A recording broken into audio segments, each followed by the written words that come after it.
अपना मौन खोलिए। जय जिनेन्द्र बोलिए, अपना मौन खोलिए। आपस में हंस के कस के मुस्कुरा के जय जिनेन्द्र जय जिनेन्द्र जय जिनेन्द्र। ऋषभदेव भगवान की, महावीर भगवान की, परम पूज्य गुरुदेव आचार्य श्री पुष्पदंत सागर जी महाराज की। जहाँ तक आपको सुविधा हो आ जाइए। अपना विषय भगवान की जिनेन्द्र की भक्ति का चल रहा है, पूजन पाठ का चल रहा है। और कल जैसे अपन ने समझा था कि भगवान दो प्रकार के जिनेन्द्र होते हैं, स्थापना जिन और भाव जिन। भाव जिन यानी साक्षात जिन, और स्थापना जिन जिसकी हम पूजा करते हैं वो स्थापना जिन होते हैं। मूर्ति में स्थापना, स्थापना का बहुत महत्व होता है जीवन में। स्थापना से बड़ा महत्व किसी चीज़ का है ही नहीं। और जैन धर्म में स्थापना का इतना महत्व है कि स्थापना से हम साक्षात जिन को पा सकते हैं और हम खुद जिन बन सकते हैं। वह ताकत किसी में है तो जिन भगवान की मूर्ति में ताकत है। वह हमारे परिणामों को बदलती, हमारे विचारों को बदलती, हमारी भाव दशा बदलती है। भाव दशा ही नहीं, हमारी भव दशा भी बदल दिया करती है। अब स्थापना की आवश्यकता क्यों पड़ी, इस पर अपन आज थोड़ी सी चर्चा करेंगे। स्थापना की आवश्यकता क्यों पड़ी, कब होती है स्थापना, क्यों करते हैं स्थापना, क्यों 6 मंगलों में स्थापना को मंगल कहा है। स्थापना की आवश्यकता कब पड़ती है? जब भाव जिन नहीं होते। लेकिन ऐसा नहीं है, भाव जिन होते हैं तब भी स्थापना की जरूरत पड़ती है। ऐसा एकांत से नहीं कह सकते कि साक्षात नहीं है इसलिए हम पत्थर में कर रहे हैं। साक्षात होते हैं तब भी मूर्तियां होती हैं। समोसरण में मानस्तंभ होते हैं और समोसरण में साक्षात जिन भी बैठे हैं, तो मानस्तंभ की क्या जरूरत, वहां तो साक्षात बैठे हैं ना। और चारों दिशाओं में मानस्तंभ है या नहीं? समोसरण के बारे में मालूम? समोसरण में एक भूमि है, चैत्य भूमि। कैसी भूमि? 8 भूमियां है ना। एक भूमि कौन सी है? ध्वज भूमि। फिर एक है वापिका भूमि, खातिका भूमि। एक भूमि है चैत्य भूमि। उस चैत्य भूमि में क्या है? चैत्यालय। किसके? तीर्थंकरों के। समझ में आ रहा? वहां भी पत्थर की मूर्तियां हैं। अभी कैसे कह सकते हम कि साक्षात नहीं इसलिए कर रहे हैं? बोलो।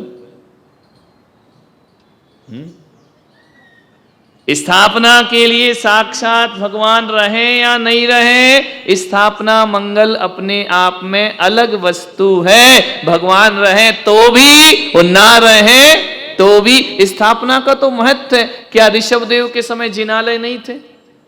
जब ऋषभदेव भगवान साक्षात थे या नहीं थे ना, तो भरत जी ने 72 जिनालय क्यों बनाए? कैलाश पर्वत पे कितने जिनालय? क्या रखे वहां पर?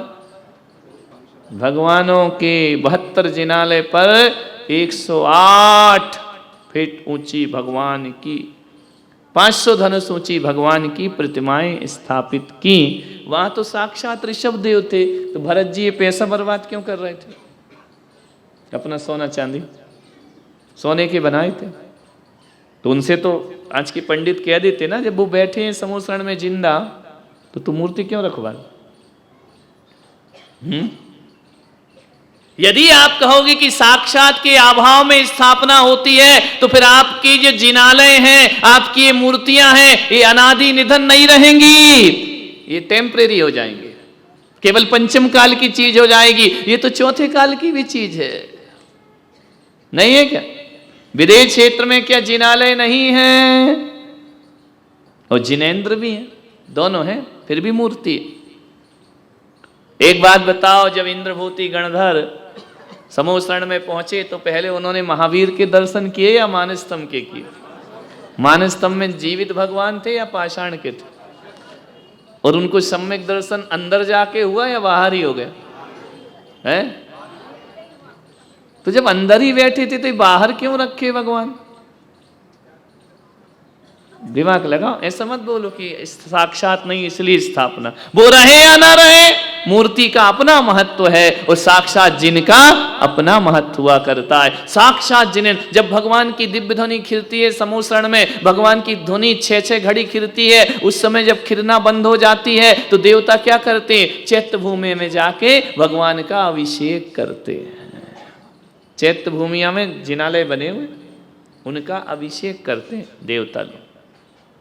कहां पे? समो शरण में, जहां साक्षात जिनेंद्र है वहां भी मूर्ति का अभिषेक होता है। ध्यान रखना, यदि आप कहो कि उनके अभाव में है तो फिर तो तीर्थंकरों का अभाव पंचम काल में होता है, तो चौथे काल में क्या मूर्तियां नहीं होती? तो फिर कैसे कहते हैं चौथे काल की मूर्ति निकली? बोलो, जब महावीर स्वामी थे तो मूर्ति की क्या जरूरत थी? ये है अपना धर्म, ऐसा नहीं है। ये अल्टरनेट व्यवस्था नहीं है, सब्स्टिट्यूट नहीं है कि वो नहीं तो ये, वो भी और ये भी, दोनों। तब तो 9 देवता होंगे, तो क्या चौथे काल में 8 ही देवता थे? 9 देवता के नाम बताओ।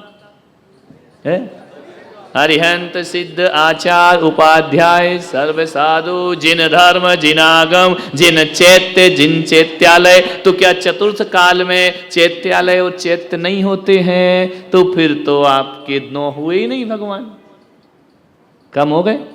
तो ऐसा लिखा है कि पंचम काल के 9 देवता, तुम्हारी माता जी ने पूजा लिखी ना, 9 देवताओं की सदा जो भक्ति से अर्चा करे, लिखा ना। तो उनने ऐसा लिखा, पंचम काल के 9 देवताओं, ऐसा है। ये तो तीनों काल में 9 देवता है। अरिहंत नाम के प्रथम देवता है वो साक्षात जिन है, और जिन चैत्य नाम के जो 9वें देवता है वह मूर्ति है। इसलिए मूर्ति का महत्व पहले भी था, आज भी है और हमेशा रहेगा, है ना? क्लियर हो रही बात? मूर्ति त्रिकालिक है कि तात्कालिक है? बोलो, शाश्वत है। बिंबे अठे एक सो रत्नमय सोहि, देवो देवी सरब नयन मन मोहि। पढ़ते ना नंदीश्वर में, वहां भी जिनालय है, पंचमेरु में जिनालय है, नंदीश्वर में जिनालय है या नहीं? बोलो, अकृत्रिम जिनालय है, स्वर्गों में जिनालय है, नरकों में जिनालय है। तो वहां साक्षात जिन है या स्थापना जिन है? कौन से जिन है? स्थापना जिन। नहीं तो फिर क्यों चढ़ा रहे? कृत्मा कृत्य में 3 लोक के मन भाऊं ध्याऊं, क्या बोलते है ना? 3 लोक में जितने भी कृत्रिम अकृत्रिम जिनालय हैं, कृत्रिम जिनालय कौन होते हैं? जिसे मनुष्य बनाता है। अकृत्रिम कौन होते हैं? है अनादि निधन का क्या मतलब? किसी ने तो बनाए होंगे, है? कोई ने नहीं बनाया, तो बन कैसे गए फिर वो? अब इस पे भी अनादि निधन क्या होता? अकृत्रिम किसे कहते हैं? कृत्रिम तो मनुष्य के बनाए, जिसमें न शिल्पी लगता है, न कारीगर लगता है, न छेनी पड़ती है, न चोट पड़ती है। पत्थर ही भगवान का रूप लेके बढ़ता है, स्वयं बना हुआ, उसको अनादि, उसे अकृत्रिम बोलते। किसी का बना, अभी देखते नहीं आजकल कोई पपीता आता है उसमें गणेश जी बने आ जाते हैं, देखे नहीं? सब्जियों में जड़ों में बन जाते हैं, बनाए नहीं, वो कैसे हैं? तो जो अपने अकृत्रिम चैत्यालय में मूर्तियां हैं वो स्वयं निर्मित हैं। पत्थर ही ऐसा रूप ले लेता है, कैसा? लाल लक मुख नयन श्याम अरु सेत है, श्याम रंग भोए सिर केस च। मनुष्य क्या बनाएगा? ये पत्थर खुद भगवान का रूप ले लेता है। समझ में आ रहा? खुद ही निर्मित है, वह स्वयं के द्वारा निर्मित है, किसी ने उसे बनाया नहीं है। क्लियर हो रही बात, नहीं हो रही? वो अकृत्रिम क्यों है? क्योंकि वो खुद बने हैं। कृत्रिम कौन होता है? ये बच्चा रो रहा है, पापा रो रहा है, समझ नहीं आ रहा। नहीं, शादी के बाद आदमी भी ऐसे ही रोता है, खुल के नहीं रो पाता बेचारा, दबा दबा सा। उसको चुप कर लो थोड़ा सा, बड़ी कृपा होगी। समझ आ रहा कि नहीं आ रहा? नए नए लड़के हंस रहे हैं, ऐसे ही नहीं रोते शादी के बाद भी। हो गई क्या पापड़ी वाल? ऐसे ही रोते रहते, क्या करें? जोर से रो तो पड़ोसी मजाक बनाएगा, तो बच्चे जैसे चींपी करना पड़ता है, क्या करें? तो स्थापना जिन, इनका बड़ा महत्व है। कहते हैं साक्षात जिनसे जिन कर्मों का नाश नहीं होता, वो मूर्ति से कर्मों का नाश हो जाया करता है। निधत्त निकाचित कर्म, मूर्ति के दर्शन से जीवों के कर्मों का नाश कर देते। इतना महत्व है प्रतिमाओं का। इन्हें आसान मत समझो, इन्हें बच्चों का खेल मत समझो, इसे ऐसे क्रियाकांड मत समझो। ये देवता है, स्थापना जिन है, इनका बड़ा महत्व है जीवन में। ध्यान रखना, इनके कारण एक मूर्ति को छुपाने से अंजना को 22 वर्ष पति का वियोग सहना पड़ता है। साक्षात जिनको नहीं छिपाया था, उसने एक मूर्ति को छिपा दिया था, बावड़ी में ले जाके डुबो दिया था। आरिका ने कहा, पागल क्या कर रही है, ये कितना बड़ा अनर्थ कर रही है, तूने जिनेंद्र भगवान की प्रतिमा को छुपा दिया। 22 घड़ी छिपाई। बोले इतने वर्षों तक तुझे पति का वियोग रहे। उसकी जो दूसरी रानी थी ना, वो जिन भक्त थी, पूजा पाठ करती थी, तो इसको अच्छा नहीं लगता था, तो इसने क्या करा, मूर्ति उठाई और पानी में जैसे ही आरिका ने संबोधन किया, उसे ज्ञात हुआ मैंने बहुत बड़ा अनर्थ किया है। गई मूर्ति उठाकर लाई, 22 घड़ी छिपाई, 22 वर्ष तक पति का वियोग रहा। इस साक्षात जिनसे पाप लगाया, स्थापना जिनसे। इनको खिलौना मत समझो, ये भगवान है। इन्हें पत्थर मत समझो, इसे एक शिल्प मत समझो, इनके अभिषेक को साफ सफाई मत समझो, ये कर्मनाश के कारण है। ध्यान रखना, ये मत बोलो कि पोंछ दिया हो गए, बोले साफ सफाई हो गई भगवान की। इस भाव से करोगे तो अगले जन्म में कारपोरेशन में झाड़ू लेके घूमोगे, क्योंकि तुम तो साफ सफाई के लिए कर रहे थे ना। देखो, एक मेंढक कह रहा था पानी चाहिए, पानी चाहिए, पानी चाहिए, सामायिक में। मालूम है ना कहानी है, अरदत्त सेठ की मालूम। सामायिक करने बैठा, जब तक दिया नहीं बुझे मैं सामायिक करूंगा। अब दिया बुझने का नाम लेके सेठानी फिर घी डाल जाए। अब उसके अंदर लग रही प्यास, वो डाल रही घी। अब सेठ कह रहा कि यार ये कैसी पागल है, कि मुझे लगी कि मैं समझा कि दिया बुझे तो मैं उठ के पानी पी लूं। सेठानी जब भी दिया बुझे फिर घी डाल जाए। बोले सेठ जी का बड़ा धर्म ध्यान में मन लग रहा है, वहां वो घी डाल डाल के चली जाए, इधर दिल जला जाए, दिया नहीं जले सेठ का। तड़प तड़प के पानी पानी पानी, हे भगवान पानी, नमो हरियंताणम पानी, नमो हरियंताणम पानी। ऐसे कहते कहते सेठ के प्यास से प्राण निकल गए। पानी पानी मांग रहा था, कुएं का मेंढक हो गया। समझ में आ रहा? एक आए पंडित जी हमारे पास, बोली इसीलिए हमने सामायिक का त्याग कर दिया, हम नहीं करते सामायिक। मैंने कहा क्यों? बोले सामायिक से मेंढक बनते हैं। वो सेठ बन गया था मेंढक, हमने त्याग ही कर दिया। अरे मैंने कहा पागल, सामायिक तो चिंतामणि रत्न है। सेठ पानी पानी मांग रहा था तो कुआं भर के मिल गया, जिनवाणी मांगता तो जिनेंद्र बन जाता। सामायिक की गलती नहीं, उसकी डिमांड की गलती। वो मांग क्या रहा था? तुम भगवान से मांगते क्या हो? जो मांगोगे वो। और यदि भगवान को पोछा लगाने के लिए पहुंचोगे तो कारपोरेशन में सफाई कर्मचारी बनोगे, हाथ में झाड़ू होगी, नंदू जी मंदिर के सामने ही लगवाएंगे, जाओ मंदिर झाड़ू। समझ में आ रहा? और यदि जिनेंद्र भगवान का अभिषेक पाप कर्मों के नाश के लिए करोगे तो यही प्रतिमा तुम्हारे मोक्ष में कारण बन जाएगी। आपके ऊपर आप कैसा उपयोग कर रहे हैं उसका, जिन बिंब का सदुपयोग कर रहे हैं या दुरुपयोग कर रहे हैं, ये तुम्हारे ऊपर निर्भर करता है। बाकी ये तो कल्प वृक्ष है, जो मांगो वही मिलेगा। सफाई मांगोगे तो झाड़ू मिलेगी, है ना, वो कल्याण मांगोगे तो पिच्छी मिलेगी, ध्यान रखना, तो तुम्हारा कल्याण हो जाएगा, जीवन का उद्धार हो जाएगा। ये स्थापना जिन है, समझ में आ रहा? इनका अभिषेक करो, इनकी पूजा करो, इनकी वंदना करो, इनकी भक्ति करो, इनकी परिक्रमा करो, इनको नमस्कार करो, इनके चरण की रज अपने मस्तक पर लगाओ।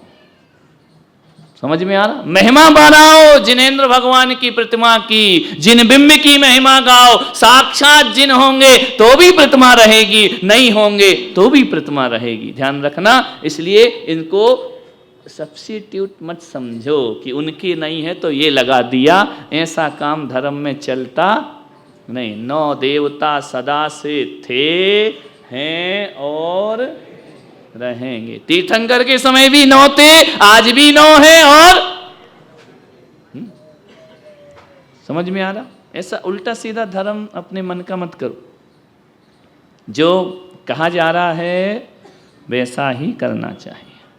अब इनकी पूजन करो, इनका अभिषेक करो। अभिषेक में भी आपका सब गड़बड़ घोटाला है। गए, धोती पहनी है, बांधा बूंदा, आज अच्छे लग रहे थे शांति धारा वाले, इंद्र जैसे लग रहे थे देख करके कि हाँ भाई आज तो टिप टाप हैं, अच्छे लग रहे हैं, भगवान की पूजा कर रहे है ना। कई लोग अभिषेक करते हैं लेकिन पूजा नहीं करते, कई पूजा करते हैं तो अभिषेक नहीं करते, कई स्वाध्याय करते हैं तो पूजा अभिषेक दोनों ही नहीं करते हैं। सबका अकल्याण होगा। पूरा करो जो लिखा है, वैसे ही जैसा कहा। समझ आ रहा? पूजा भी करना पड़ेगी। अभिषेक करते हो, क्या करते हो सबसे पहले अभिषेक में? क्या करते? सबसे पहले क्या करते? पूरा कर्म, पूजा के पहले का कर्म पूरा कर्म कहलाता है। उसमें क्या करते हैं? सबसे पहले क्या करना चाहिए?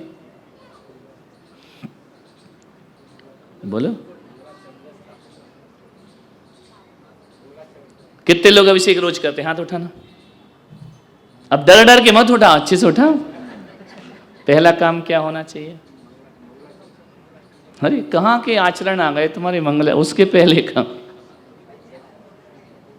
ओम असुजर सुजर भो हस्त प्रक्षालनम करोमि स्वा। हाथों का प्रक्षालन करो अपने, बिना हाथ धोए अभिषेक नहीं करना। कोरोना ने भी नहीं सिखाया तुम्हें, उसने तो सिखाया ना हर चीज हाथ धो के करो, बिना हाथ धोए।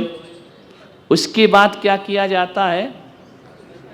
भगवान का सौगंध संगत मधुव्रत झंकृतेन संवर्ण मानमिव गंध मनिंद माधो आरोपयामि विबुधेश्वर वृंदवंद पादारविंद मविवंद जिनोत्तमानम।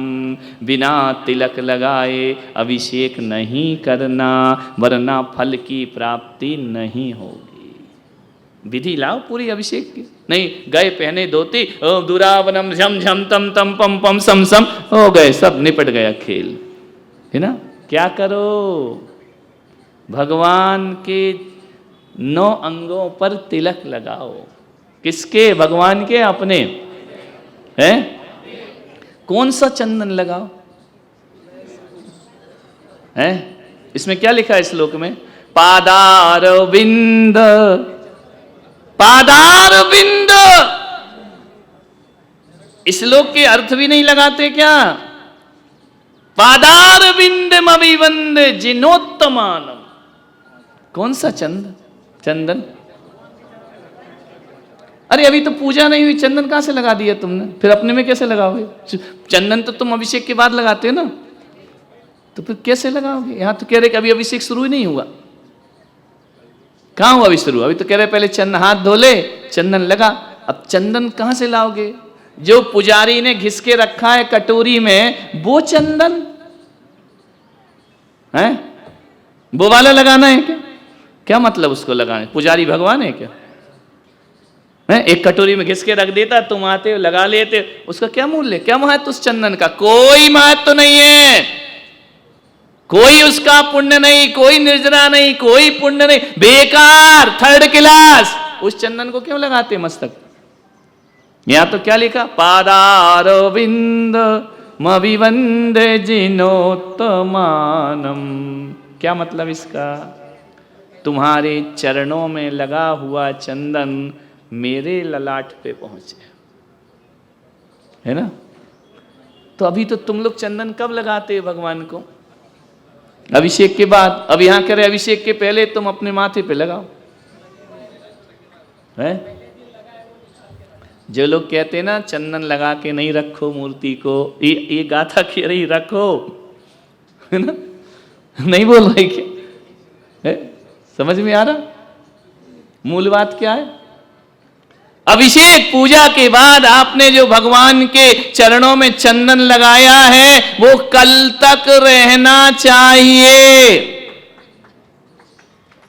समझ आ रही बात? नहीं आ रही? क्रम देखो, सिस्टम पूजा की किताब में देखो क्रम क्या है। चंदन दूसरे नंबर की क्रिया है। आ गए हमारे मंत्री महोदय, विधायक महोदय। अभी करते हैं अपनी बात, पहले इनको कर दें। जाना तो नहीं है जल्दी? कहाँ जाना इस दर को छोड़ के, यहीं रहना है जिंदगी भर। समझ आ रहा कि नहीं आ रहा है? क्या समझ आ रहा? पादारविंदमभिवंदे जिनोत्तमानम। हे भगवान, जो कल मैंने आपके चरणों में चंदन लगाया था ना, कब लगाया था? पूजा के बाद ही लगाने का लिखा है, पहले नहीं। पहले तुम्हें लगाने का लिखा, पहले अपने में लगाओ, उसके बाद भगवान को लगाओ। समझ में आ रहा? तो पहले कैसे लगा लोगे तुम? तो जो केसर आपने भगवान के अंगूठे में, पूरी उंगलियों में नहीं तो कल ऐसे रख देते, एक एक एक। मेहंदी लगा रहे क्या? श्रृंगार नहीं करना। समझ में आ रहा? और अंगूठे में भी नहीं लगाना, अंगूठे के नख में। समझ में आ रहा? ऐसा नहीं कि तुम मेहंदी लगा लेती ना महिलाएं ऐसे गोल गोल हाथों में, तुम लोग क्या करती? नाखून छोड़ के सब में लगाती हो। बिल्कुल ही उल्टा काम है, क्योंकि उसमें इन्हें नेल पेंट लगाना है, मेहंदी लगा। ऐसा ही है क्या? गलत बोल रहा हूँ क्या? पूरा तो ऐसा कर लेती हो मेहंदी से, इतना नाखून छोड़ देती हो, उसमें फिर हरा नीला काला पीला पोत पात के आती है ना? और यहां कहा जा रहा भगवान के अंगूठे में नहीं लगाना, जो तुमने छोड़ा है उसमें लगाना, नाखून में, अग्रभाग, है ना? जहां से उनका चर्म भाग है वहां नहीं, नाखून। और वो भी केवल अंगूठे में, दसों में नहीं। समझ आना? नख। भक्तामर प्रणत मौलिमणि प्रभाणा मुद्योतिकम दलित पाप, और सम्यक प्रणम जिन पाद युगम युगादा। कौन से चरणों को प्रणाम करता हूं? जिसके मुकुटों की मणि से, भगवान के नाखून से रोशनी निकल, रिफ्लेक्शन। इतने पवित्र भगवान के पैर हैं, इंद्र सिर झुकाता है तो उसकी मणि का प्रकाश उनके नाखूनों पे पड़ता है और वो रिफ्लेक्ट हो जाते हैं। ऐसे जिनेंद्र भगवान, समझ में आ रहा? उनके पुजारी हैं हम। पढ़ते तो लेकिन आता भी बहुत है, लेकिन हो सकता है कि हमारे सम्मान के लिए आप उत्तर नहीं देते हो। महाराज हमको आता तो सब है, लेकिन आपके सम्मान के लिए हम चुप रहते हैं। नहीं, इतना सम्मान मत करो मेरा, जो आता है वो बता दो। समझ में आ रहा? तो वो चंदन जो अंगूठे का है, सबसे पहला काम आपका हाथ धो करके जो कल का चंदन है उसके अंगूठे के अग्रभाग का चंदन पोंछ के आपको कटोरी में रखना है, फिर नया घिस के उसमें मिलाना है।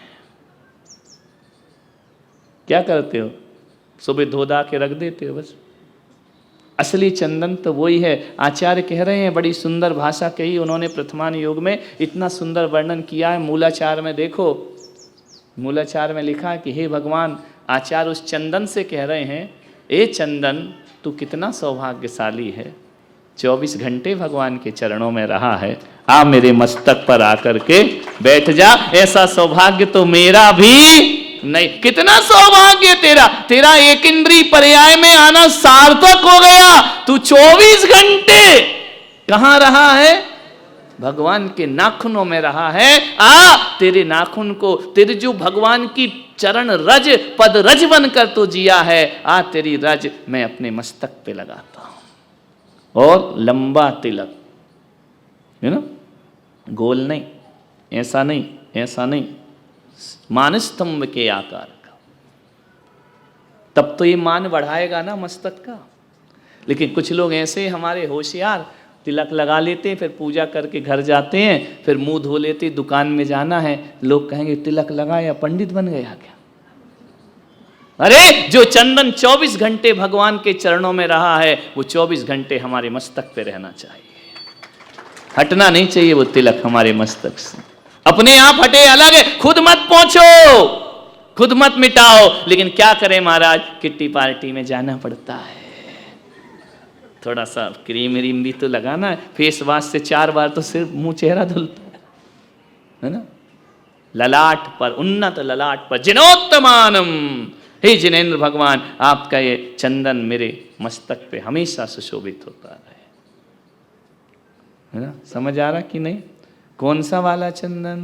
पादारविंद मभिवंद जिनोत्तमान। मुझे लग रहा है कि पूरे औरंगाबाद में मुझे एक पूजा पाठ का शिविर लगाना ही पड़ेगा, लग रहा है। क्या उल्टा सीधा कुछ भी करे जा रहे है ना, मालूम ही नहीं है। अब एक भूत और हमारे दिमाग में घुसा है कि कुएं का ही पानी होना चाहिए, ये भी घुसा दिया हमारे दिमाग को। अभिषेक काय से होता है? साक्षात जिनका काय से होता है? क्षीर सागर है ना। कहां से होता है? क्षीर सागर से जल आता है। क्षीर सागर का नहीं आया तो कहां से आता है? कौन सी नदियां है ना, इनसे भी नहीं मिला तो कहां से आता है? पद्म महापद्म तिकिंच केसरी पुंडरीक महापुंडरीक, ये तालाबों से आता है ना। नहीं आ रही बात? समझो, महत्वपूर्ण बात है। इसमें पूरा समाज उलझ रहा है, समाज में झगड़े हो रहे हैं ज्ञान नहीं होने के कारण, लड़ाई चल रही है। कहां का पानी, कैसा पानी, कहां का जल, कहां का क्या। देवी बैठ जाओ, है ना, इसको भी बिठा लो अपने पांडुलिपि को। क्या करें, माँ है ना, बच्चे तो लाएगी ना, तुम लोगों जैसे थोड़ी कहीं भी छोड़ा है ना।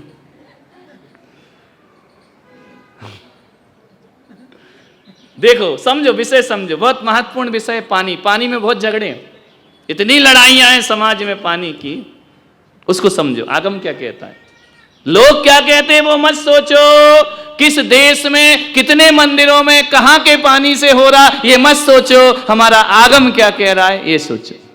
जिन आगम क्या कह रहा पानी के बारे में? पानी 3 प्रकार का। कितने प्रकार का? कौन कौन सा बताओ जरा।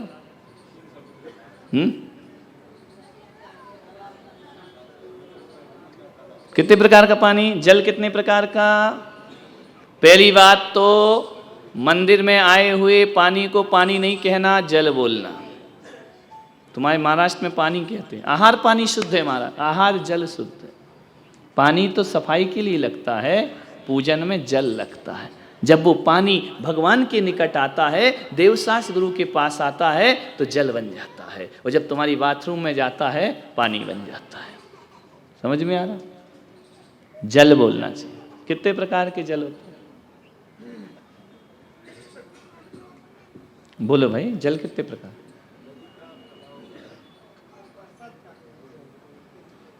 उत्तम, मध्यम, जघन्य। कितने प्रकार के जल हो गए? कितने प्रकार के? उत्तम।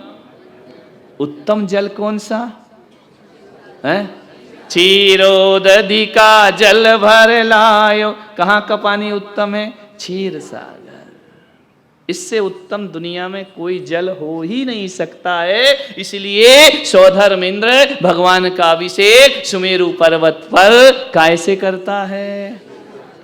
लेकिन ये जल तो पंचम काल में मिलता है क्या? उत्तम सर्वोत्कृष्ट जल से भगवान का अभिषेक होना चाहिए। सर्वोत्कृष्ट जल क्षीर सागर का वो दूध है या पानी है? बोलो बोलो। नहीं, हमारा कोई पंथंत नहीं है, ना हमारा कोई विरोध है ना समर्थन है, हमने तो जो पढ़ा वो बता रहे। दूध है या क्षीर यानी क्या होता है? क्षीरो दधी, उदधी माने पानी। कैसा पानी? दूध जैसा माने चूना मिला हुआ। चूना मिला दिया, दूध जैसा हो गया। दूध जैसा क्या होता? सफेद तो चूना भी होता ना, मिला दो, बोले हो गया दूध। आटा मिला दो, दूध जैसा हो गया। दूध जैसे का क्या मतलब है? अरे दूध की बात हो रही, तुम जीव कहां से उठा लाए? बात हो रही दूध की, जीव वीव कहां से आ गए? दूध जैसा क्षीरो दधी। आप तत्वासूत्र पढ़ो, जिस समुद्र का जो नाम है उसका पानी वैसा ही है ना? क्षीरो दधी। क्षीरो दधी का क्या मतलब? क्षीर, क्षीर माने दूध का सागर। नहीं आ रहा समझ में? तो दूध का कलर दूध जैसा है या स्वाद भी? बोले है स्वाद पानी जैसा। ऐसा आगम में कहां लिखा? वर्ण रस गंध स्पर्श सब दूध जैसा है। उस क्षीर सागर के दूध से आप दही बना सकते, समझो। तत्वासूत्र पढ़ो, सर्वासिद्धि पढ़ो, श्लोक वार्तिक पढ़ो, जहां 3 लोक का वर्णन आता है। वर्ण भी दूध जैसा, स्वाद भी दूध जैसा, गुण भी दूध जैसा, स्पर्श भी दूध जैसा। उसको बोलते हैं अकृत्रिम दूध। वो गाय का जो होता है वह कृत्रिम दूध। दूध बह रहा है, वहां दूध ही है। आप दही बना सकते हैं। आप चाहो तो, उस काल में तो चाय नहीं चलती थी, क्षीर सागर के जल से आप चाय बना के पी सकते है ना? दूध ही है, वही स्वाद, वही रंग, वही कलर, वही स्वाद, वही गंध, सब कुछ वैसा ही है। समझ में आ रहा कि नहीं आ रहा? तुम लोग पढ़ते नहीं हो, सुना सुना या चिल्लाते। शास्त्रों में लिखा स्पर्श रस गंध वर्ण सब कुछ उसका, अरे वो दूध ही है। बस अंतर इतना है कि वो किसी के शरीर से नहीं निकला है, वो प्राकृतिक रूप से पैदा हुआ है। जो प्राकृतिक रूप का दूध होता है वो क्षीर सागर कहलाता है, और जो पशुओं से निकलता है वो कृत्रिम दूध है, वो भोजन का रस है, और वो स्वयं रस, स्वयं दूध है ना? अब आप इसमें मत जाओ कि दूध से करें कि नहीं करें, तुम्हारा जानो, तुम्हारा काम जाने, है ना? मूल बात क्या थी अपनी? उत्कृष्ट जल कौन सा होता है? इस ट्रांसपेरेंट जल को उत्कृष्ट क्यों नहीं बोला? दूध वाले से अभिषेक क्यों कराया? जो अपना जल है, इससे नहीं करते भगवान का अभिषेक। कैसे करते हैं? क्षीर सागर। इसलिए मालूम है तुम्हें, एक कहावत है ना कि हमें मालूम है कोई दूध का धुला नहीं है। दूध के धुले तो केवल तीर्थंकर होते हैं, और दुनिया में कोई भी दूध का धुला नहीं होता। कोई ज्यादा बकवा, हमको मालूम तुम कितने दूध के धुले हो, है ना? इस दुनिया में दूध के धुले केवल और केवल 24 तीर्थंकर हैं, उनके अलावा कोई भी दूध का धुला। अपन सब पानी के धुले। पैदा हुए तो काय से धोया था? दाई ने दूध डाला था, है? कहावत वो कही ना, दूध, तुम दूध के धुले हो क्या? दूध का धुला कौन है? बोलो। पैदा होते ही दूध का धुला कौन है? केवल 24 तीर्थंकर। समझ में आ रहा? उनको इंद्र दूध से धोता है, तुमको काय से धोया? इसलिए कहते इस दुनिया में कोई भी दूध का धुला, यानी इतना पवित्र नहीं है इस दुनिया में कि जिसका अभिषेक सौधर्मेंद्र दूध से कर सके। वो कोई पवित्र ही आत्मा होती है जो दूध की धुली होती है, वो केवल तीर्थंकर भगवान होते। आया? तो उत्कृष्ट जल कौन सा हो गया? बोलो। क्षीर सा।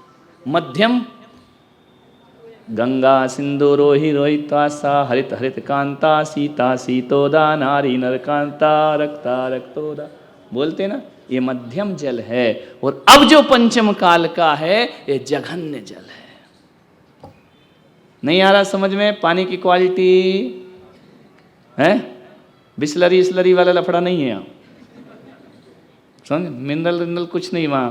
क्षीर सागर बिल्कुल क्लीन वाटर, कोई जीव जंतु नहीं है ना, कोई बैक्टीरिया नहीं, पवित्र जल, उन्नत जल है, उससे भगवान का अभिषेक होता है। मध्यम जल गंगा सिंधु, ये वाली गंगा नहीं, ये तो अशुद्ध है, यहाँ तो जानवर बह रहे, चमड़ा बह रहा, गंदगी। वो गंगा जो लवण समुद्र के पास गई है, वो अपन को देखने को कृत्रिम गंगा, अकृत्रिम गंगा। गंगा दो है, सिंधु दो है, सूर्य चांद दो दो है, एक नहीं है। विज्ञान भी साबित कर रहा है। जो सूरज आ गए वो कल नहीं आएगा, कल दूसरा आएगा। एक सूर्य 24 घंटे में परिक्रमा नहीं कर पाता, दो चाहिए। एक 12 घंटे इधर रहता है, एक इधर जाता है। इतनी बड़ी परिक्रमा है, समझ में आ रहा? जैन भूगोल पढ़ो। तो क्या हुआ? उत्कृष्ट जल कौन सा है? क्षीर सागर। मध्यम जल कौन सा है? गंगा सिंधु रोहि रोहितासा हरित हरित कांता, ये मध्यम है। और आज का जो जल है वह जघन्य है, वह निकृष्ट पानी है। ध्यान रखना, भगवान के लिए ये पानी निकृष्ट। अब चाहे कुआं हो, चाहे बोरिंग हो, चाहे बावड़ी हो, चाहे तालाब हो, चाहे नदियां हो, ये सारा जल जघन्य है। थर्ड क्लास जघन्य यानी, अब कैसे कहते हैं हम तो शुद्ध पानी वाले हैं। पानी शुद्ध नहीं है पंचम काल में, कहाँ से शुद्ध पानी वाले? अब अभिषेक छोड़ दें, पानी शुद्ध नहीं करना चाहिए अभिषेक। ऐसी ऐसी बुद्धियां तुम्हारे दिमाग में डाल रहे हैं कुछ लोग ग्रुप बना के, है ना। पहले तो दूध जल सब फिकवा दिया, अब वो पानी भी फिकवा रहे हैं। वो कह रहे पोंछ दो गीले कपड़े से, स्पंज कर दो जैसे भगवान को फीवर आया हो, ठंडे पानी की पट्टी लगा दो। बोले भगवान को बुखार आ रहा है, 104 डिग्री है, ठंडा कर दो, पहुंच दो। ऐसा है क्या? बोलो, सब नाश कर रहे हैं धर्म का। कोई सा भी जल हो, ध्यान रखना, चाहे बावड़ी का, चाहे कुएं का, चाहे नदी का, चाहे तालाब का, पंचम काल का जितना भी पानी है सब थर्ड क्लास। नहीं आ रहा? अशुद्ध जल है सब, सारा अशुद्ध है। अब किस शुद्धि की बात कर रहे हैं? सबकी एक कैटेगरी। तो अब क्या करते हैं अपन मंदिर में? प्राशक छोड़ो, मूल पूरा कर्म, पूजा का कर्म बताओ। घड़े में जल लाते हो ना अभिषेक से पहले, तो उस जल में स्थापना निक्षेप क्या करते हो? एक घड़ा रख दिया, उस पे लोटे में, लोटा नहीं कलश, लोटा बोलना बंद करो, है ना। दूसरे कलश में जल भरा, उस पे धारा छोड़ते हो, क्या बोलते? गंगा सिंधु रोहि रोहितासा हरित हरित कांता। इसकी मैं इस जल में स्थापना कर रहा हूं। स्थापना करने से ये मेरा निकृष्ट जल उत्कृष्ट बन जाएगा। भगवान का अभिषेक निकृष्ट जल से नहीं किया जाता है, उत्कृष्ट जल से किया जाता है। आप बोलते हो ना, कहाँ गया छेड़ाण, वो कहाँ गया? अभिषेक पाठ है ना। 4 कलश की स्थापना में क्या बोलते हो? सत्पल्लवर्चित मुखान कल धौत रूप्य ताम्रारे कूट घटितान पैसा सुपूर्णान संवाहतामि गतान चतुरा समुद्रान। हे भगवान, ये जल में पंचम काल का नहीं लाया हूं, इसमें मैंने स्थापना निक्षेप से 4 समुद्रों की स्थापना कर दी है। चतुरा समुद्रान, इसका मतलब क्या है? भले मेरी कुएं का हो, भले मेरी बावड़ी का हो, भले मेरे तालाब का हो, भले मैं साधारण निकृष्ट नदियों का जल लाया हूं, लेकिन मंत्र के द्वारा मैंने इन्हें क्षीर सागर बना दिया है ना। क्यों बना दिया? बोले जैसे मैंने मंत्र के द्वारा पत्थर को भगवान बना दिया है, वैसे मैंने जल को भी क्षीर सागर बना दिया। किसके द्वारा? किसके द्वारा? मंत्र के द्वारा। मुनि महाराज कैसे बने? आचार्य ने क्या किया इनके ऊपर? 28 मूल गुण के मंत्र दिए, तो जो संसारी देह थी वो परमिष्ठि की देह बन गई मंत्र रखने के कारण। मंत्रोच्चारण से जागी रही नहीं पाषाण की, प्रतिमा में हो गई प्रतिष्ठा आदिनाथ भगवान। कैसे हुई ये प्रतिष्ठा? मंत्रोच्चारण। एक बात बताओ, आप मंदिर आए, स्नान करके आते हो कि नहीं? बोलो। शरीर तो आप शुद्ध करके आए ना, और फिर यहाँ के 16 बदला, कपड़े भी शुद्ध हैं, फिर मंत्र शुद्धि क्यों करा रहे? जब तुम शुद्धि हो तो फिर क्यों बोल रहे हो ओम अमृते अमृत वर्षणे अमृतम श्रावय श्रावय सर्वांग शुद्धि करोमि? क्यों बोल रहे? जब आप शुद्ध ही आए हो फिर पानी क्यों छिड़क रहे ऊपर?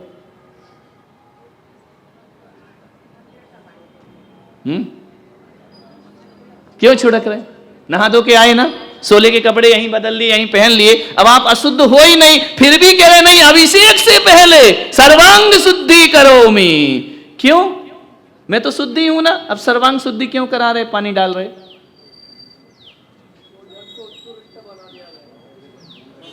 दिमाग लगाओ, दिमाग लगाओ। कितने भी शुद्ध हो तुम, बिल्कुल यहीं नहाओ, यहीं कपड़े बदल लो, लेकिन फिर भी कहेंगे ठहरो, अभिषेक के पहले सर्वांग शुद्धिम करोमि। सब विधान में पंचकर्ण रोज यहां करते हैं नहीं, मुझे नहीं मालूम है ना। सर्वांग शुद्धि करो, फिर कलश पकड़ना भगवान का। पुजारी कराता सर्वांग शुद्धि भवतु। क्यों? ये क्यों? क्या जरूरत जब तुम शुद्ध ही आए हो तो? तुम कितने भी शुद्ध आ जाओ, तुम्हारा पानी निकृष्ट है, और जब उसे चतुरा समुद्रान बना के छिड़कते हैं तो तुम्हारे वस्त्र उत्कृष्ट वस्त्र हो जाया करते। मंत्रों से ही शुद्धि होगी। और ऐसा भी मत करना, कई लोग क्या करते, ओम अमृत भव अमृतम वर्षणे ऐसा नहीं। पहले जल को दाहिने हाथ में लो, पूरा पढ़ो उसको। समझ में आ रहा? बिना पढ़े ऊपर मत डालो। कई मंत्र भी बोलते जाते, पानी छिड़कते जाते। कई पहले ही से छिड़क लेते, बाद में मंत्र बोलते। पहले मंत्र बोलो, उस पानी को, जो निकृष्ट जल है उसको क्षीर सागर बनाओ, पहले गंगा सिंधु बनाओ उसको पहले, और जब वो बन गया मंत्र से, अब उसे अपने ऊपर डालो, तब होगी सर्वांग शुद्धि। नहीं आ रहा? एक बात ध्यान में रख लो, पंचम काल में, इस काल में अपने को हर चीज 3rd क्लास मिली। कोई भी चीज 1 क्लास की नहीं है। फूल कैसे मिले? 3rd class. फूल भी 3 प्रकार के होते, सब में 3-3 प्रकार लगेंगे। कल्प वृक्ष के फूल उत्कृष्ट फूल होते हैं। समझ में आ रहा? कैसे होते हैं? और अपने यहां के फूल ये सब निकृष्ट हैं।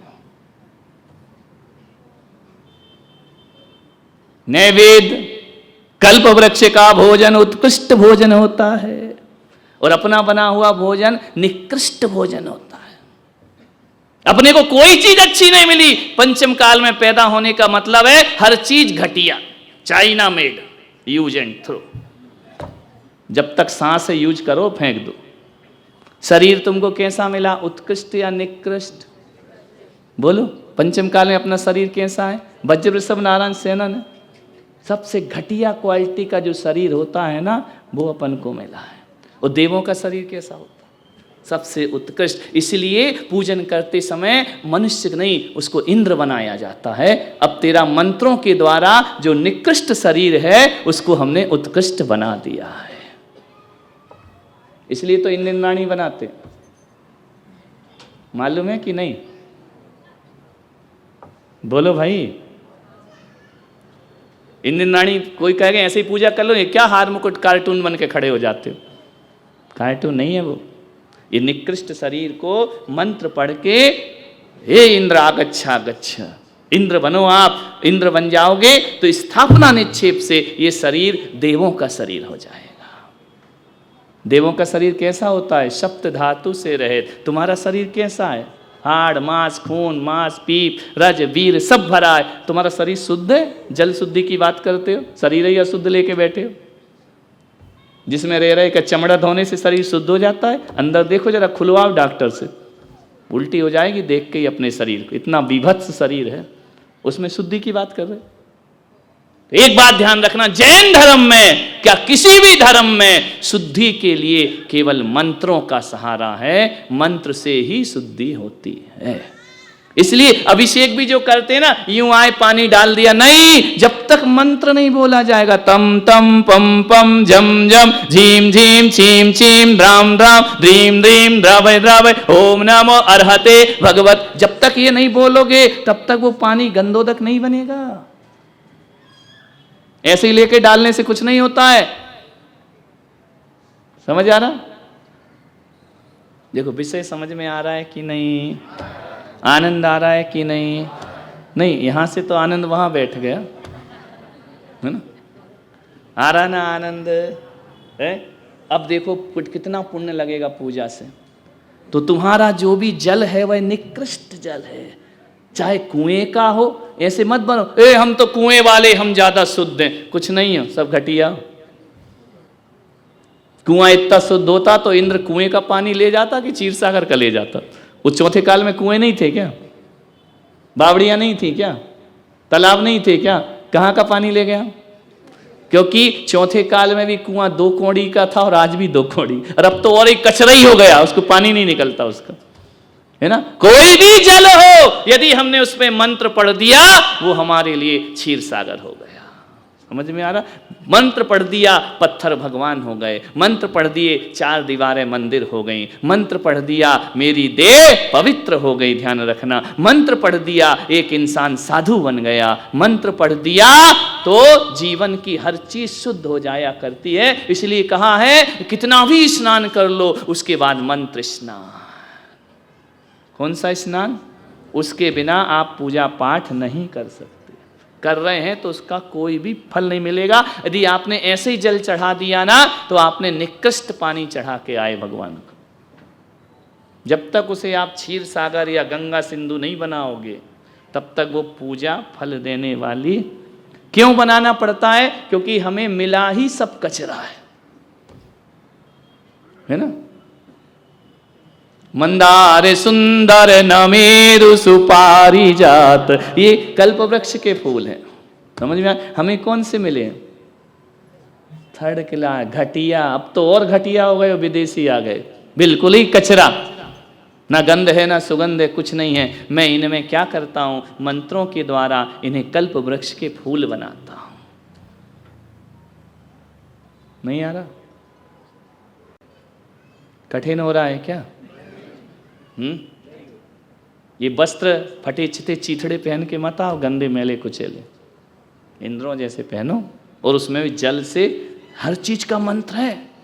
वस्त्र शुद्धि मंत्र, आभूषण शुद्धि मंत्र, हर चीज हर क्रिया का मंत्र है। जब तक पूजा की अभिषेक के पहले के काम है सब। मुक्तम अवधारयामि, क्रीटम अवधारयामि, कुंडलम अवधारयामि, है ना, मुद्रिका अवधारयामि, यज्ञोपवीतम अवधारयामि। ये सब पहले की क्रियाएं हैं। किसके पहले की? और यदि ये क्रियाएं नहीं करी तो अभिषेक तुम्हारा पुण्य देगा क्या? नहीं देगा। अब सोच लो कितना पुण्य वाला कर रहे हैं। पूरा कर्म बोला इसको, पूजा के पहले का कर्म। ऐसे ही करते हो रोज अभिषेक?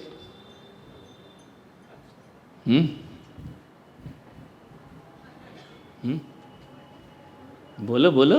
हम तो शुद्ध आमनाए के हैं, शुद्धि जानते नहीं। काहे की शुद्ध आमनाए के तुम? काहे की शुद्ध आमनाए तुम्हारी? तुम्हें यही नहीं मालूम कि जल क्यों डाला जाता है, ये मंत्र क्यों पढ़े जाते हैं, ये क्यों कहा जा रहा है। और ध्यान रखना, ये सब कहते हम जन्माभिषेक नहीं करते, और बोलते क्या हो? जब आप जन्माभिषेक नहीं कर रहे हो तो क्या बोलते हो? यम पांडु कामले से लागत माभिदेव। जब तुम जन्माभिषेक नहीं करते तो जन्माभिषेक तो पांडुक शिला पर हुआ है, तो भगवान को क्यों रख रहे पांडुक शिला पे? ऐसा चिंतन ले आए। तो प्रतिमा का अभिषेक है, भगवान का नहीं है। जन्माभिषेक तो ग्रस्त अवस्था की चीज है। तो पागल फिर बोल क्यों रहा है? यहां क्या बोल रहा है? पढ़ो जरा, मूर्ति स्थापना का। यम पांडु कामल शिलागत माधिदेव मसनापयन सुरवरा। सुरवरा माने देवों ने कहा, सुरशैल मूर्नि, सुरशैल यानी सुमेरु पर्वत पर किया था, वही मैं कर रहा हूं। किस लिए कर रहा हूं? कल्याणमीप, इससे मेरा कल्याण होगा। फिर कैसे कह रहे जन्माभिषेक नहीं है? बोल वही रहे हो, भावना वही भा रहे हो, और कह रहे नहीं ये जन्माभिषेक नहीं है। क्यों नहीं है भाई? अभिषेक पाठ पढ़ो जरा, उसका अर्थ पढ़ो, क्या लिखा है? ओम ह्रीम चतुष्कोणेषु चतुर्कलश स्थापनम करोमि स्वाहा। कौन से चतुर्कलश? गतांश चतुरः समुद्रान संस्थापयामि कलशाजिन वेदिकांते। मैं कलश नहीं लाया हूं, 4 समुद्रों के बाहर जो 5वां समुद्र है ना, क्षीर सागर, उसका जल भर के लाया हूं। किससे बनाया तूने? तू कैसे चला गया क्षीर सागर? स्थापना निक्षेप से। क्यों बना दिया? किसने हक दिया? जैसे मैंने तुम्हें भगवान बना दिया, वैसे मैंने पानी को क्षीर सागर बना दिया, है ना। इतनी शुद्ध रीतियों से भगवान का जब अभिषेक पूजा पाठ होता है ना, तब कल्याण होता है। कल्याणमीप सुरमक्षत तोय पुष्पे, है ना।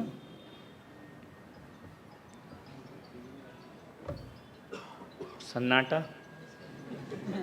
हे महाराज, तुमने तो हमारे सारे क्रिया करे पे पानी फेर दिया। इतने साल से कर रहे हैं, मर रहे हैं, जीरो कर दिया सब उठा।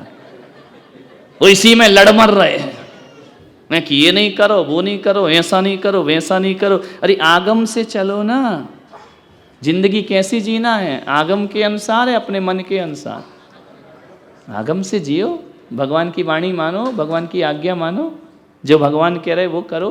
अपना दिमाग क्यों लगाते हो? बोलो, बंद करें।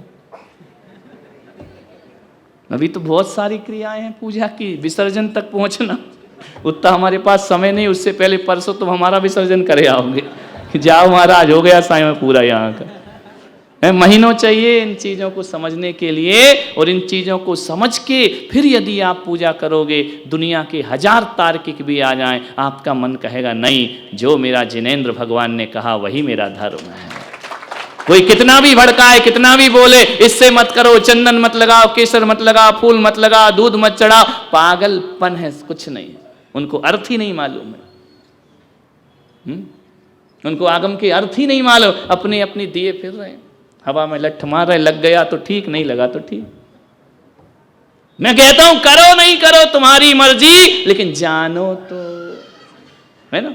जानना तो चाहिए ना कि ये सब हमारे आगम में क्यों लिखा है। इनको ही काट के तो तुमने अलग पंथ बनाया है। अलग पंथ कैसे बनता? जो पहले से है उसमें माइनस कर दो तो अलग बन जाएगा। प्लस तो तुमने किया नहीं, क्या कर दिया? अब बोलो, शरीर शुद्ध है क्या? अपना शरीर उत्तम है क्या? कौन सा शरीर है?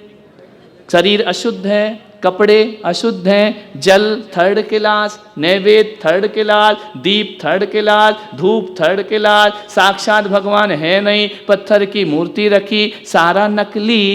तो अब इनको नकली कह के इन चीजों को छोड़ दें, तो अब कल्याण कैसे करोगे? क्या निकृष्ट शरीर वाला अपना कल्याण नहीं कर सकता? बोलो, नहीं कर सकता क्या? वो भगवान की पूजा अभिषेक नहीं कर सकता? हाँ, आपके यहां कुआं है तो कुएं के जल का लाओ। अब जो निकृष्ट है उसमें भी कुछ उत्कृष्ट होगा, है ना। है तो करो, नहीं है तो क्या अभिषेक बंद कर दोगे?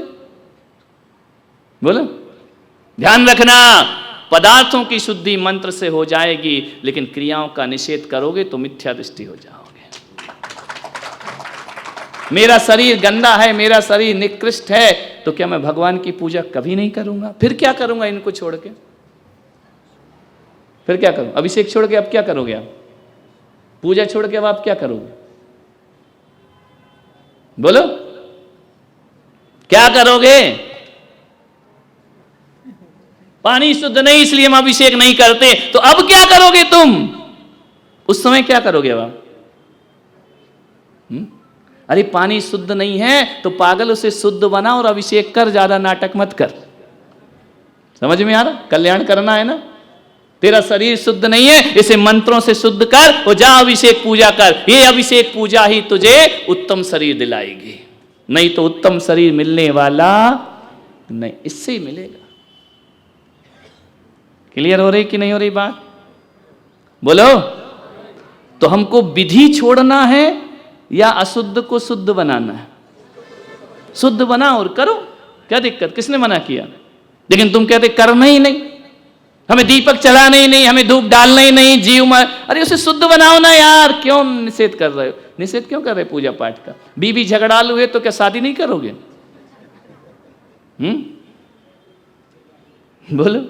वो तो करेंगे, लड़ लेना क्या होता, हम सह लेंगे, लेकिन शादी तो करेंगे। किसी के पास यदि निकृष्ट चीजें हैं तो क्या वो भगवान की पूजा नहीं कर सकता? अब निकृष्ट को क्या बनाएगा वो? उत्कृष्ट काय से बनाएगा? मंत्रों से। और यदि मंत्र से नहीं बनते हैं उत्कृष्ट, तो फिर इतने पूजा में मंत्र दिए काय के लिए? टाइम पास करने को। काय के लिए मंत्र दिए फिर? अंग शुद्धि, सर्वांग शुद्धि, हस्त शुद्धि, पाद प्रक्षालन, चरण पे, ये काय के लिए दिए फिर? जब कुछ है ही नहीं इनका मूल्य तुम्हारी नजरों में, तो ऐसी पूजा की किताबें मंदिरों से निकालो ना, बाहर करो, फिर क्या होगा? देखो, पूजा करने से 4 चीजें होती। ले लूं समय, खत्म करते। संडे है, कहाँ जाओगे यार तुम लोग? मेरी चिंता मत करो, मैं तो खा लूंगा, है ना। लेकिन ये विषय महत्वपूर्ण है। पूजा से 4 चीजें होती हैं अभिषेक से। कितनी? जल्दी तो नहीं जाना, नहीं जाओ, ये सब वहां नहीं मिलेगा। वहां तो मुर्दाबाद और जिंदाबाद के सिवा कुछ नहीं है।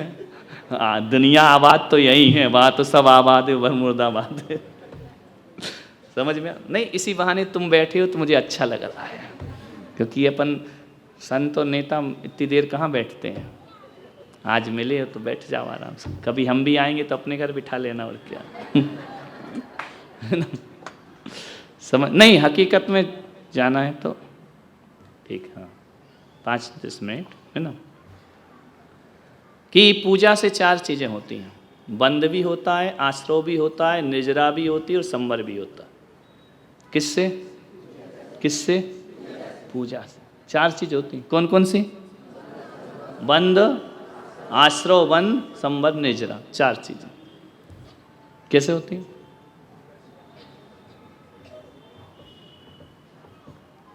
पूजा करने से पाप का संवर होता है और पाप की निर्जरा होती है। पुण्य का आश्रव होता है और पुण्य का बंद होता है। 4 चीज हो गई। कैसे होता है पाप का संवर? संवर यानी तो जानते हैं ना, कर्म आने से रुकते हैं, है ना। संवर नहीं जानते? जानते हो। जब आप पूजा कर रहे हैं उस समय आप मुनि के समान हैं, शास्त्रों में लिखा। किसके समान? मुनि महाराज के। कैसे? मुनि महाराज का पहला लक्षण, उन्होंने घर छोड़ा है। जब तक आप पूजा कर रहे हो, घर छूटा कि नहीं? बोलो। छूट गया ना, संवर हो गया। कितनी देर? 1 घंटे, आधा घंटे आपके घर का त्याग हो गया है। मुनि महाराज के बच्चे नहीं, पूजा करते समय तुम्हारे सब छूट गए ना। घर गृहस्थी, बोलो, छूट गई ना। मुनि महाराज 24 घंटे में 1 बार आहार लेते, दिन भर लेते हैं क्या? नहीं लेते हैं। तो आप जब तक पूजा कर रहे तब तक आप निराहारी हैं कि नहीं? बोलो। मुनि महाराज ज़्यादा सड़कों पे घूमते फिरते नहीं हैं, एक जगह रहते हैं। ज़्यादा चलने से हिंसा होती है। जब तक आप पूज रहे हैं, बैठ रहे हैं, पूजा कर रहे हैं, तब तक आपके घूमने का त्याग है कि नहीं? तो आप मुनि महाराज तो हैं। और मुनि कौन होता है? इन सब चीज़ का त्यागी तो मुनि होता ना। उस समय आपको विषय भोग याद आते हैं क्या? पूजा करते समय पंचेंद्रिय के विषय भोग याद आते हैं? नहीं आते।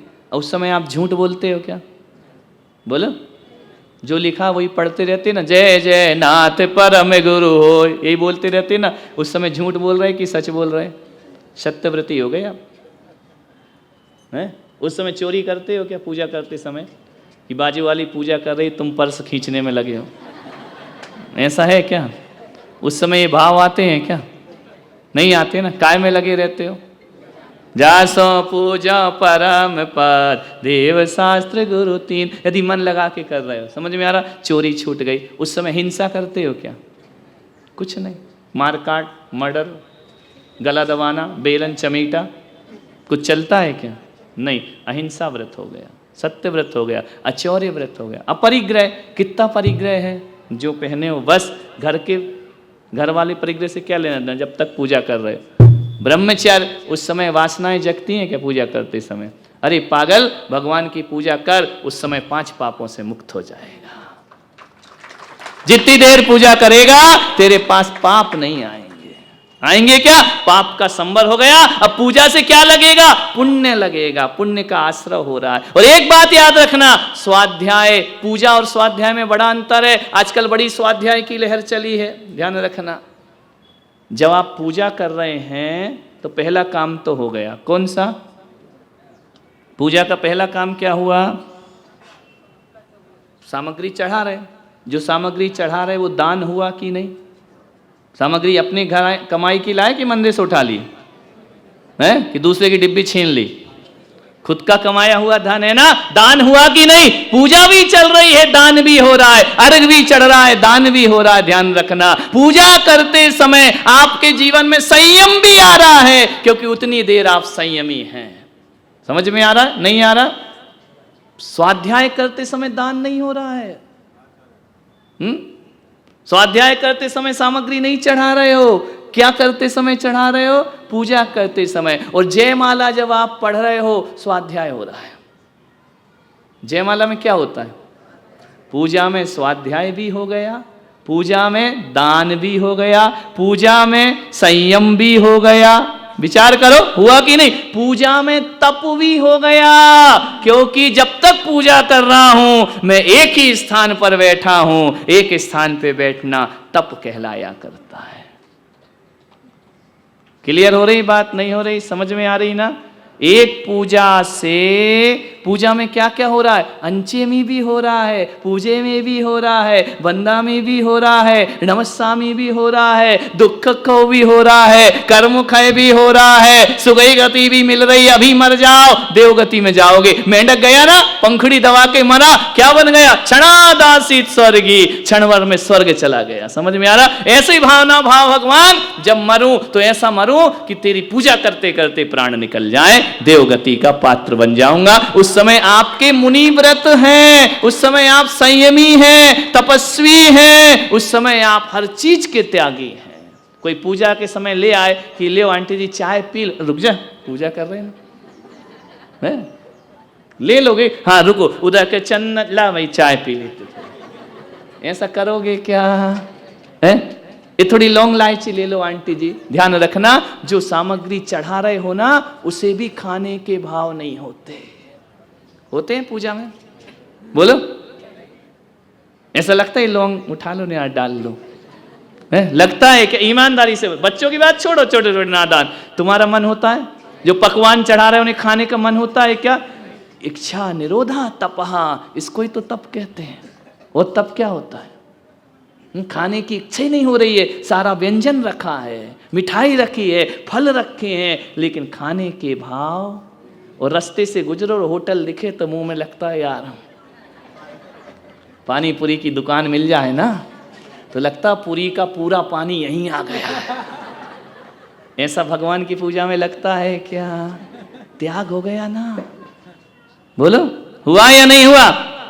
संबर भी हो गई, निजरा भी हो गई, दान भी हो, स्वाध्याय भी हो गया। पढ़ा ना पूजा में क्या? गुण 36 25 8 20 भवतारण तरण जिहाज ईश, गुरु की महिमा वर्णी न जाए, गुरु नाम जपो मन वचन का। ये स्वाध्याय ही तो है।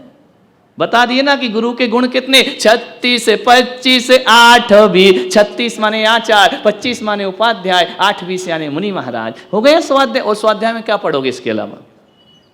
बोलो कितनी पूजाएं हैं, जरा उनको देखो कैसे कैसे पूजाओं में पूरा स्वाध्याय भरा। आदिनाथ भगवान करो, 4 गतियों का वर्णन है। मारे दीन तणी सुन बीनती, पढ़ते हो? प्रभु में ऊँठे बलद भैंसा भयो, जापे लादो भारे अपार जी। बोलते ना? एक बात बताओ, तुम लोग जब बोलते मैं ऊँट बलद भैंसा भयो तो ऐसे झूमते क्यों? ऐसी झांझर क्यों बजाते? जैसे बड़े खुशी, आहा धन, और फिर क्या बोलते हो? आज के आनंद की। ऊँट भैंसा कह रहा और आज का आनंद आ रहा है तुझे। अरे तुझे तो रोना चाहिए ना कि ये भगवान में ऊँट बलद भैंसा भयो, तो तुम कह रहे आज की आनंद की जय। ऊँट बनने में आनंद है क्या? कुछ भी दिए जा रहे, आज के आनंद की जय। पापी दे सोटन की मार हो, पीछे से कह दो आज के आनंद की। हो गई तुम्हारी पूजा। पूजा में स्वाध्याय भी हो जाता है।